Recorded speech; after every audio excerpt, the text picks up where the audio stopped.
ሰላም ናይ ዩቲዩብ ጽዳት ቻነል ከመይ ኣለኹም? ኣነ ሰላም እየ። ከምቲ ኣነ ሰላም ዘለኹ ሰላም ትኮኑ ናይ ኩሉ ግዜ ትምኒተይ ተስፋ እዩ። ሎማዓንቲ ከዓ ብሓድሽ ደስ ዝብል ቪድዮ ሒዘልኩም እየ መፅእ ዘለኹ። ንስኻትኩም ድማ ምሳይ ሓቢርኩም ክትከታተሉ ተስፋ ይገብር። ከም ናይ ኩሉ ግዜ ድማ ላይክ፣ ሰብስክራይብ፣ ሸር እናግበርኩም ኣተባብዑን ምትባዕኩም ኣይፈለየኒ። ናይ ሓዚ ድማ መሃሪትን መሳጢን ዝበልክዋ እየ ሒዘ መፅእ ዘለኹ። ተከታተሉ ድማ ተስፋ ይገብር። እታ ናብ ቪድዮ ቀብለኩም እታ ርእስታ ድማ ፈቃር ጋያሽት እያ ትብል ማለት እዩ። ፈቃር ጋያሽት ምንም ድምፂ የለን፣ ጸጥ ዝበለ ህመት ኩሉ ፍጡር ንእንትና ዕልል ክሰምዕ ጽን ዝበለ ወይ ንዓና ከይርብሽ ተስማዕምዐ ይመስል ሞስዩ። ኣክላባት ኣይነውሑን ወጊሑ ደርሆ እውን ኣይነቆየን። ደስ ዝብል ጸጥታ ንፋስ ጥራይ ብህዳስ ዝተሸብሸበሉ ኣዕዋፍ ብስቕታ ድምፂ ዝቕንያሉ ካብ ብኣልማዝ ዝተሰርሐ ሓወልቲ ካብ ንምዃን ማህፀን ዝወሃብ ፍረ ንላዕሊ ትኸብር ሙቖታ ኣብ ኣካውሕ በረድ ከም ዝተኣጐደ ሓዊ ዘይሙነ ሓዊዋን ከም ዝተኣጐደ ሓዊ ዘይሙነ ሂዋን ኣብ ሕቑፈይ ኣላ። ኣደ ንጸላኢ ንውላዳ ካብ ሕቑፋ ውፅያ ከምዘይትህብ ምፍላይ ይከብደና ኣሎ። መክሰበይ በለትኒ ይዒንታ እንዳስለምለመት ኣጠማምጣ ከም ተዓርብ ፀሓይ ጽባቐን ሓዘንን የንጸባርቕ። ኣጠማምታ ካብ ዝሓሰቦቶ መገሻ ከም ዘለዋ ሕሹኽ ይብለኒ። ኣቤት ዝያዳ ይበልክዋ ብኣፈይ ከም ዝሰምዕ ናብ በሰሉ ዝንትዕ ወይኒ ዝመስል ከናፈራ ተጸጊዓ መዓዝ ትንፍስ ኣሸኽሸኸት። ናይ ዕምባባታት መንሸፋ ኣነ ክህባ ጸምበለልዑ ይዒንታ ኣነ ጥራሕ ዝሪኦ ማራኺ ኣድማሳ ኾነ። ካብ ዘይንወርድ ክንደይ ሰዓታት ሓሊፉ ኢላ ሓተተትኒ። ሓቃ እያ ደገ ካብ ዘይንወፅእ ሰብ ካብ ዘይንርኢ ቀትርታት ለይትታት ሓሊፉ ኣሎ። ቤተሰብ መሓዙት ዝዝክሮም የለን። ሳዕሰዐይ ኮይነ ሽልማትኒ ደረሳይ ኮይነ ተዋሲኣትኒ ኮይና ኣዘናግዕትኒ ኡፍ ኢለ ኣኮሊሰያ ተሰጊደ ማይ ኣቀበለትኒ። ኣብዚ ፀበባ ግዜ ተጠቢና ተጸሊእና ድስና ተባኢስና ደርፍና ተወዳዲስና ተጸራሪፍና ተዓሪቕና ተስማዕማዕና ኩሉ ኮይኑ በይና ንሳ ኣነ ምልእቲ ዓለም ምቅርተይ ካብ ደገ ዝናፈቕክዮ ኣለ ድዩ በልክዋ እወ ከይትብለኒ እንዳፈራሕኩ የሕዳወይ ብሓይሊ ጨበጠቶም ግን ሓይሊ ኣይነበራን። ልኡለይ ኣነን ንስኻን ኣብ ጀልባ ከለና ብርቱዕ ማዕበል ተዝመጽእ ኣይምፈራሕኩን ምክንያቱ ኣብ ዓለም ገዲፎዮ ዝኸዱ ነገር የለን በለትኒ። ብልጽተይ ደረስትን ምኩሓትን ጽሙቕትን ወይንን ከም ቃላት ዝምቅር የብሎምን። ሰኣልቲ ብማሕበር ተጣቢቦም መልክዕ ኣይምቀውን። ፍንችል ተዝርኢ ሞናሊዛ ብኣምሳል እንተጣዓስኩ ግን እንታይ ይዓብስ በልክዋ።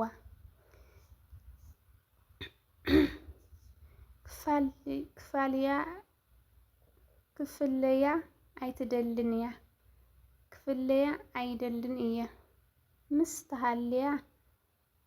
ተሃልያ ምግቢ ኣይዝክርን ምሳይ እንተሃልያ ድቃስ ኣይትዝክርን። ንግስተይ ስልጣን ግዜ ኣብ ኢድ ሰብ ተዝኸውን ክንደይ ጽቡቕ ነይሩ በልክዋ። ባጻብዕተይ ኣብ ጨጉርን እንዳሃሰስኩ ፍኩስ ለዝዝ ዝበለ ጸሊም ወልዋል ዝደህስስ ጸልማውን እዩ ዝመስል ጨጉራ ፍሽኽ በለት ብሓይሊ ፍሽኽተኣ ከም ክርቢት ደሚቕ ኢላ ጠፍአት።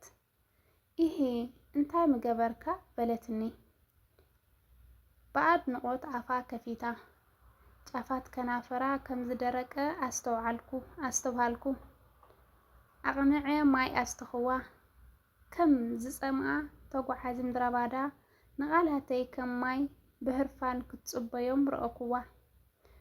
ጉብ ከፊለ ንዓዩን ንዓክን ዝኸውን ብዙሕ ግዜ መገዛእኩ። ሰሓቐት ኣብ ሰሓቓ ጻዕዳ ርግቢት ተኣኪበን ከናፈራ ሸሽ ዝመስላ ኣዴታት ተኣኪበን ክስዕስዓ ረአኩ። ተስሒቀያ ጅግንነት እዩ ዝስምዐኒ። ሕጉስቲ ተገይረያ ንጉስ ሰሎሜን ጥበብ ንዓይ ዘውረሰ ይመስለኒ። ኣየ ልኡለይ ኣለና ዶ ግዜ ግን ድሓን ክንደይ ዝኸውን ግዜ እባ መገዛእኻ በለትኒ። ብብርሃን ሽምዓ ንብዓት ኣብ ዒንታ ክንጸባረቕ ረአኩ። ኣብ ናታ የዒንቲ ንብዓት ምርኣየይ ዕሪቱ ዝናፍቐኒ ዘይምርኣየ እዩ። ክሳብ ምጽኣት ዝኣክል ዝጸንሕ ግዜ ክሳብ መወዳእታ ዓለም ዝን በለት ስቕ በለት። ስቕታኣ ሰማዕክዋ። ካብ ስቕታኣ መነኩስ ጸለኹ። ስቕታኣ ረአክዎ። ስተን ሰራውር ደስታየን ከም ጓዓዝ ጽሩይ ወሓዚ ማሪኮዮ ክጽበያ ጸናሕኩ። ዓለመይ ናብ መስኮት ወገን ንኹን በልክዋ። ትርኣስ ኣመዓራርየ ኣብ ሕቑፈይ የዕረፍክዋ።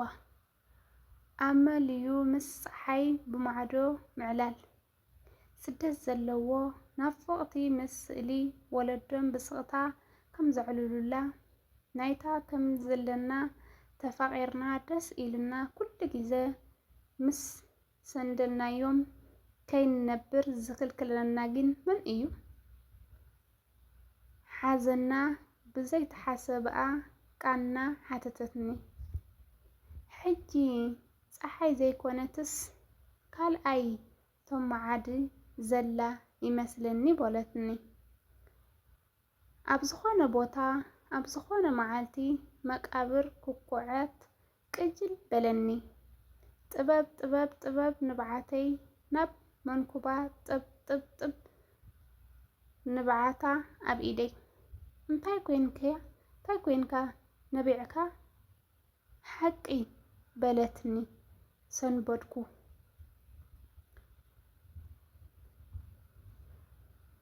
ንቶም ነዚ ሓጻር ህይወት ብሓዘን ብጭንቀት ብባእሲ ዝውድእዎ ሓዘን በልኩዋ ግይጽ ኢለ። ንስኺ ኸ ብቅርተይ ዋላ ኣነ ብሓቂ ክሓዝኑ ክሕቡም ጀሚርና ካብ ዝፈርሕ ሓቂ ምህዳም ግን እኳ ዓለመይ ዝክልክለና የለን ደስ ኢሉና ንነብር ኣለና ኣይንፋላለን ኢና ንሽ በለትኒ። ክልተ ኢዳ ንላዕሊ ኣዚራ ብኽሳደይ ስሒባ ናብ መንኮባ ኣደገፈትኒ። ከም ጉዝጉዝ ኣደ ሰላም ዝህብከዮ መንኮቦ ማንም ኣይፈላለየናን እዩ ከም ዘለና ክሳብ ምጽኣት ኣለና ሳብ ዘለናዮ በለትኒ። ኢደይ ብሽምጣ ሕሊፋ ሓቆፍኩዋ። ትርግታ ልባ ከም ሰዓት ኣብ ኢደይ ክቋጻጸር ተፈለጠኒ ዶ? ዝድኽመተይ ምዕራፍ ዘይናፍቆት ግን ናብ ምዕራፍ ዝቐረበት ልቢ ገጽ ናባይ ጥውይ የበለት። ልኡለይ ካባኻ ክንፈላለ ማለት ድዩ በለትኒ። ፍርሒ ብዝዝሓሓለ ዘይዕቁን ናፍቆት እንዳጠመተት ስልጣን ግዜ ኣብ ሰብ ክኸውን ነይርዎ ጉቦ ከፊለ ምጎዛእ ኩላ።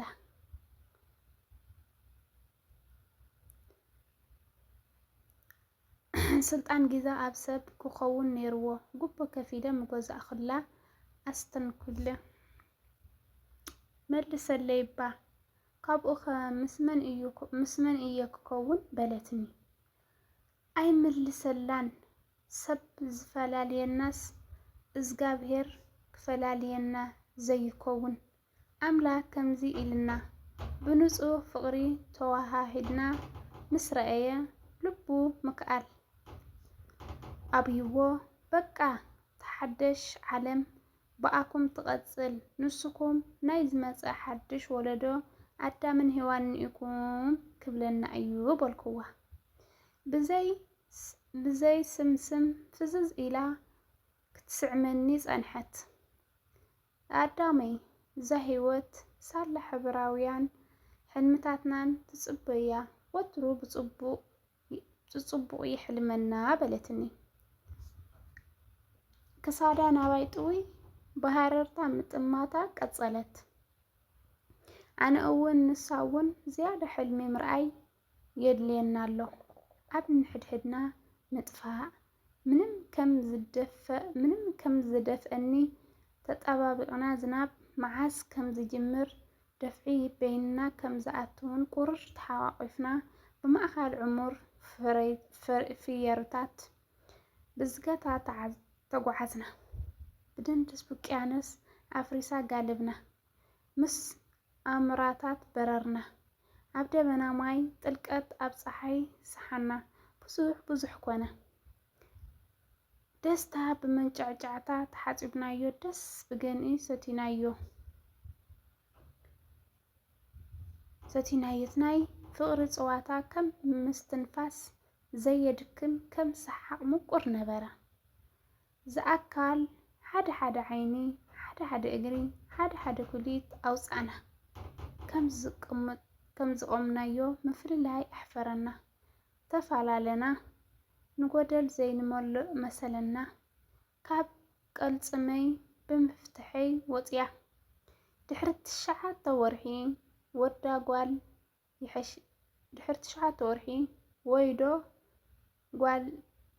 ወድዶ ጓል ይሐሸካ በለትኒ ጭሕመይ ክሳደይ እንዳተንከፈት ተረከበ ንዓኪ ጥራይ ይምሰል በልክዋ ናተይ ሓኪም ደጊም ሓውኪ ኢሉኒ እዩ ኣይትሻቐል በለትኒ ልዕሊ ምሕማማ ምድካማ ምሽቓለይ እንዳሻቐለኒ ዓለመይ ካብ ሕጂ ወላ ሓደ ኣይትኾንን ኢኪ በልክዋ ብውሽጢ ሓኪም ዝበላ ተርጉምኩምዎ ብሕጂ ዘይምሕማም ዘይምንበራድ ይከውን ጸጥ ድንጎት ሸለኽለኻ ንፋስ ስምዓና ኣጥፊኣ ጸልመተት ንሳ ወለደት እንዳማዓደወት ኣነ ኣካል ኣማዓደኩ ማዕጾ ብሓይሊ ተኳሕኮሐ መልኣክ ሞት ዲካ ኣይንከፍትን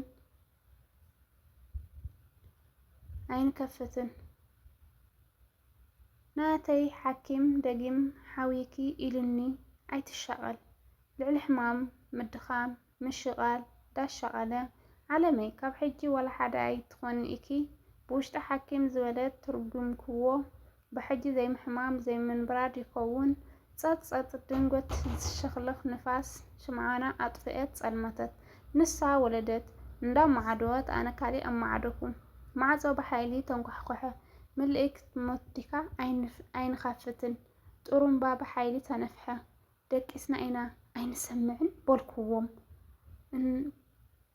እና ኣሕዋተይ ካብዚ ሰማዕኹሞ ዝተማሃርኩሞ ከም ትመሃሩልን ተስፋ ይገብር እየ ኣብዚ ወዲና ለና ፍቃር ገሸት ከም ዝብል ማለት እዩ እና እዚኣ እያ ነይራ እና እዚኣ ደግሞ ጽቡቕት ኮን ተስፋ ይገብር